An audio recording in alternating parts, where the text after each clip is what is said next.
Doctor Ambedkar शिक्षा साहित्य एवं शोध संस्थान तथा भारतीय स्वाभिमान परिषद के संयुक्त तत्वाधान में आज संविधान दिवस के उपलक्ष्य में और संविधान स्वाभिमान जो यात्रा बीते दिनों निकली उसका भी आज समापन कार्यक्रम है। इस भव्य कार्यक्रम को शोभायमान कर रहे परम सानिध्य सिद्धार्थ वर्धन जी, वंचितों के लिए लंबे समय से संघर्षशील घुमंतु कल्याण बोर्ड के उपाध्यक्ष सम्मान्य चतुराराम जी दिवस बंधु साहब, डीटीओ भगवान जी गहलोत साहब, उप जिला प्रमुख सम्मान्य खेताराम जी कालमा साहब, जयराम जी स्वाभिमान परिषद के डायरेक्टर डूंगर सिंह जी नामा साहब और मातृशक्ति पधारे समस्त प्रभुजनों, कर सको अपनी वाणी में वो असर पैदा करो, रूख हवाओं का मोड़ दे वो असर पैदा करो, चाहते हो मान सम्मान और स्वाभिमान से जीना ये साथियों तो घर घर में अंबेडकर पैदा करो।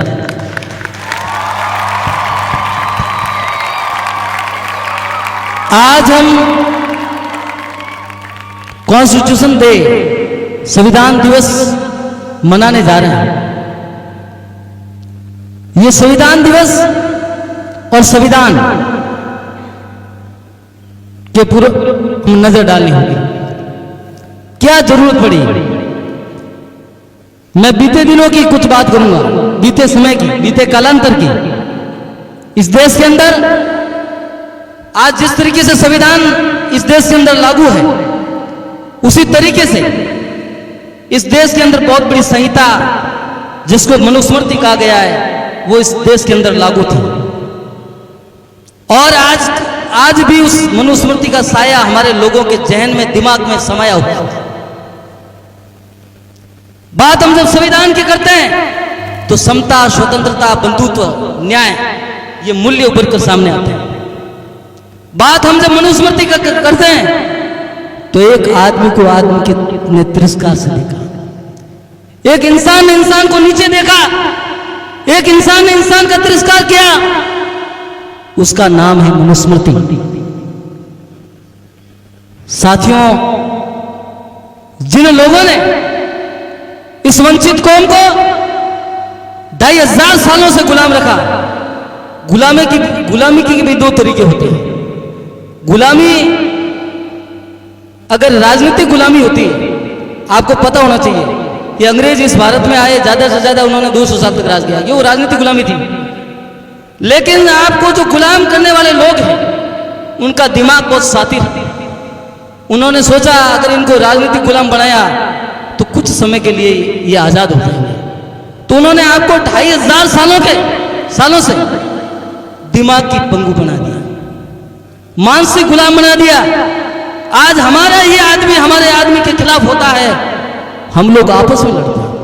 अरे वो आदमी तो हमारा है लेकिन उनके दिमाग के ऊपर आज भी 2500 साल की जो गुलामी, जो मनुस्मृति का साया है, आज भी उसके दिमाग के अंदर समाया हुआ है। चाहे वो प्रिंसिपल है, चाहे अधिकारी है, चाहे गजेटेड ऑफिसर है, लेकिन आज भी उनके दिमाग के अंदर उस शोषणकारी व्यवस्था का साया आज भी विद्यमान है।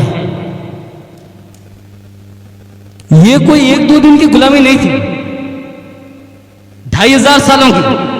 और जिस मनुस्मृति में एक वर्ग विशेष को, जिस वर्ग विशेष ने लिखा ना, जिस वर्ग विशेष ने और जिन लोगों ने ये सिस्टम लिखा, उन सबको पता था कि आने वाले समय में हमारा विरोध होगा, लोग रोडों पे हमारे खिलाफ होंगे, कहीं और भी खामियाजा नहीं भुगतना पड़े, इसलिए उन्होंने मनुस्मृति के अंदर अपना जीवन सुरक्षित किया। आज मारवाड़ी में कहे कि एड़ो मैं कोई बामण मारू, यानी बामण को मारना बहुत बड़ा गुनाह और एक इंसान को और किसी को खत्म कर दो, कोई दिक्कत नहीं। ये लिख कर रखा है। ये ऐसे मैं हवा में नहीं बोल रहा हूँ, किसी के व्यक्ति विशेष के खिलाफ, किसी संप्रदाय के खिलाफ, किसी धर्म के खिलाफ या किसी वर्ग के खिलाफ नहीं बोला। ये इन्होंने लिख कर रखा था। उन्होंने सुरक्षा की अपनी, उनको पता था कि विरोध तो होगा, लोग सड़कों पे आएंगे, तो उन्होंने लिखा एक ब्राह्मण को मारोगे तो 100 गायों का पाप मिलेगा। कितना? 100 गायों के मारने के बराबर एक ब्राह्मण को मारना, बाकी इंसान को भले मार दो। क्यों भाई? ये जो असमानतावादी जो व्यवस्था थी, उसको बाबा साहब ने 2500 सालों की जो गुलामी थी, एक ही झटके में ये भारतीय संविधान देकर आपको समता मूलक समाज की स्थापना इस देश के अंदर लागू कर दी और आम आदमी जीने का अधिकार दे दिया। एक ब्राह्मण को वही अधिकार होगा जो एक अछूत को जो अधिकार बहाली है, वही बराबर अधिकार। ये अधिकारों की जो बहाली ये भारतीय संविधान ने दी भाई, ये कोई ऐसा ही नहीं दिया। आज जो हमारे लोग डॉक्टर अम्बेडकर और बाबा साहब के जो दोस्त थे, वो कहते थे कि बाबा साहब आने वाली की जो पीढ़ियां हैं वो लाड साहब की तरफ घूमेंगी। आपकी जो आने वाली कौमें हैं, आने वाली जो पीढ़ियां हैं, वो लाड साहब की तरफ घूमेंगी। बाबा साहब को एकदम विचार है, पता नहीं लंबा संघर्ष है, क्या होगा कैसे नहीं होगा। लेकिन आज जब हम देखते हैं तो हमारे लोग लाड साहब बने हुए हैं। कहीं कलेक्टर है तो कहीं मंत्री है तो कहीं मुख्यमंत्री है। ये भारतीय संविधान की ताकत है। मारवाड़ी में क्या है कि अड़ो कोई लाड साहब है, यानी जिस समय जनरल लाडो का शासन हुआ करता था, उस समय उनकी तो हुकूमत चलती थी और हम लोगों को पालना करनी होती थी। इसलिए आम भाषा हो गई कि लाड साहब यानी बड़ी चीज है।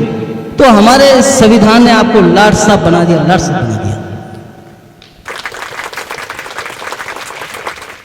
तो हमें यह तोलना होगा कि एक मनुस्मृति जिसने असमानतावादी व्यवस्था इस देश के अंदर दी और भारतीय संविधान जिसने समतामूलक समाज की परिकल्पना और इस देश के अंदर रखी, ये फर्क हम लोगों को समझना होगा।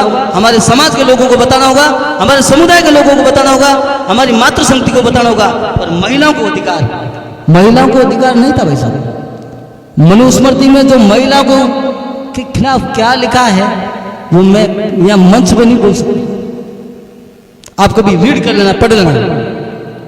इसलिए मैं संविधान भी रखता हूं और मनुस्मृति भी घर पे रखता हूं कि ताकि हम लोगों को कैसे षड्यंत्र इन लोगों ने किया समझ में आए। ये महिलाओं को जो अधिकारों की बहाली की है, ये बाबा साहब डॉक्टर अम्बेडकर ने की है। तो महिलाओं ने जिस आप धर्म ये रामायण देख लो, उसमें लिख रखा है ढोल सूत्र पशु और नारी सब तारण के अधिकारी।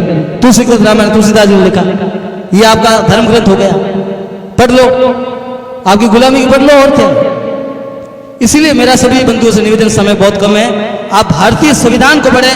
ये ही आपके अधिकारों की बहाल करेगा।